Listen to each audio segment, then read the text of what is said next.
시청자 여러분 반갑습니다. 오늘의 코인 이지영입니다. 자, 한 주를 마무리하는 금요일 시장에서 인사드리고 있습니다. 오늘도 여러분들이 잠든 사이에 일어났었던 다양한 이슈들, 글로벌 시장 그리고 크립토 시장의 분위기까지도 함께 파악해 보겠습니다. 간밤 미증시는 일제히 상승 마감했습니다. 금융 시스템 붕괴는 일어나지 않을 것이다라는 안도감이 시장에 가득한 모습이었고요. 보다 자세한 사항은 지표 보시면서 살펴보겠습니다. 뉴욕 상대 지수부터 살펴보시죠. 네, 다우존스가 0.2%의 상승률로 마감했고요. 나스닥 지수 역시도 상승했습니다. 1%가량의 큰 상승세 보여줬고요. S&P 500 지수 역시도 상승 마감했습니다. 자, 제니 델렌 재무장관이 또 한 번 이야기를 번복했습니다. 미국의 예금은 안전하다라는 발언을 했는데요. 그러한 분위기가 이 시장에 그대로 반영된 모습이었습니다.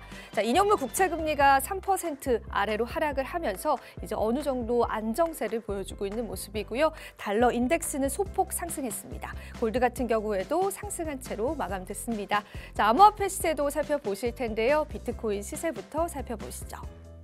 네, 비트코인 28,000달러 선 위로 올라왔습니다. 아직까지도 건재한 모습 보여주고 있고요. 3만 달러를 목전에 두고 있는 모습입니다. 이더리움 시세도 보겠습니다. 자, 이더리움 1,800달러 선 무난히 안착해줬고요. 현재 구간에서는 1,820달러 선에서 거래되고 있습니다. 알트코인들 시세도 하나하나 살펴보실 텐데요. 자, 리플은 0.44달러에서 거래되고 있고요. 헥스코인 여전히 건재합니다. 오늘도 6% 넘는 상승을 보여주고 있습니다. 자, 그리고 솔라나도 보겠습니다. 솔라나 22달러 선에서 거래되고 있고요. 폴리곤 역시도 1.14달러에서 거래되고 있습니다.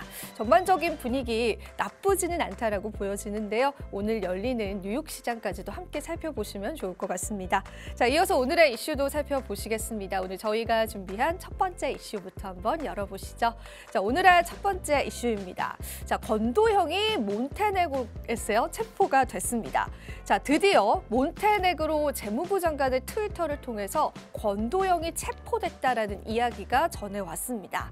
자, 일단 이게 어떻게 된 그러한 사건이냐면 권도형이 한 공항에 갔는데 이 포드고리차라는 공항입니다. 이 공항에서 당국이 신원 확인이 되지 않는다라고 해서 그 신원 확인을 기다리고 있다라고 했고요. 이와 관련한 내용을 이 내무부 장관이 트위터를 통해서 직접 기재했습니다. 자, 사실 이게 여러분들이 읽어보셔도 또 잘 이해가 안 되는 부분일 수 있는데 어쨌든 권도형으로 추정되는 인물이 현재는 체포된 상황이고 신원 확인 중이다라고 보시면 될 것 같고요. 일단은 권도형 같은 경우에는 한국, 싱가포르, 또 미국의 규제 당국에 의해서 집에 수배가 된 상황이기 때문에 뉴욕의 연방 검찰로 넘어갈 수 있을지 아니면 한국으로 넘어오게 될지에 관해서는 계속 지켜봐야 할 것 같습니다. 아무쪼록 우리에게는 좀 좋은 소식일 것 같은데요. 아직까지 100% 신원 확인이 된 건 아니기 때문에 관련 내용들은 조금 더 면밀하게 살펴보시면 될 것 같습니다. 자, 이어서 두 번째 이슈 바로 넘어가 보겠습니다. 오늘 두 번째 이슈입니다. 자, 코인베이스 전 CTO가 이야기했습니다. 비트코인이 올해 신고점 경신이 가능하다라는 이야기를 하기도 했습니다. 자, 정말 비트코인 신고점 가능할까요? 그 이야기 하나하나 좀 들려드리겠습니다. 마샬 비어드 제미니 최고 전략 책임자는 비트코인이 올해 신고점을 경신하고 또 10만 달러에 도달할 수 있을 것이다라고 전하기도 했고요. 또 비트코인이 현재 최고점인 6만 9천 달러 부근까지 도달을 한다면 이 10만 달러 가는 데는 그리 오래 걸리지 않을 것이다라고 이야기를 했습니다.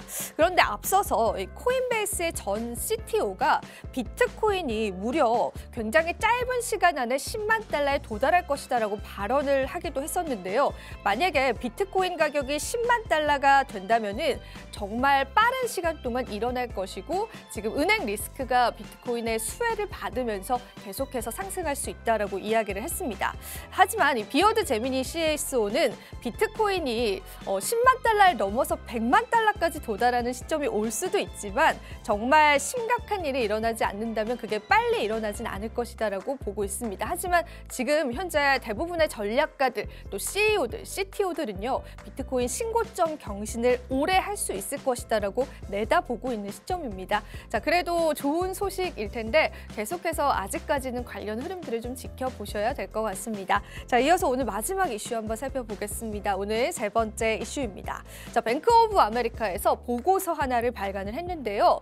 자, 이더리움 사용량이 곧 감소할 수 있을 것이다라는 보고서를 발간했습니다.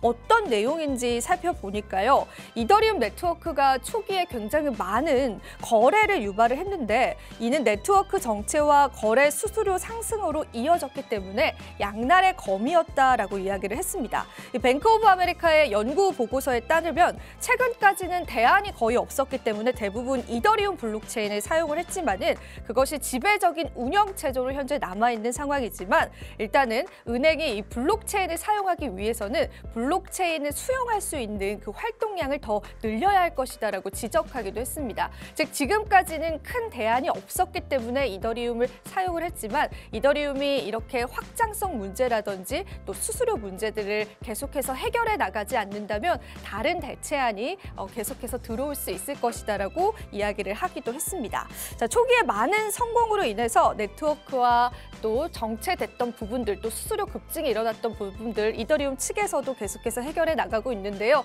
일단 뱅크 오브 아메리카에서 이더리움의 또 생태계에 관한 이야기를 또 보고서로 발간했다라는 점에서도 우리에겐 의미가 있을 것 같습니다. 자, 이렇게 해서 세 번째 이슈까지 살펴보셨고요. 저는 잠시 후에 앵커석에서 다시 찾아뵙도록 할게요. 오늘의 코인 가자!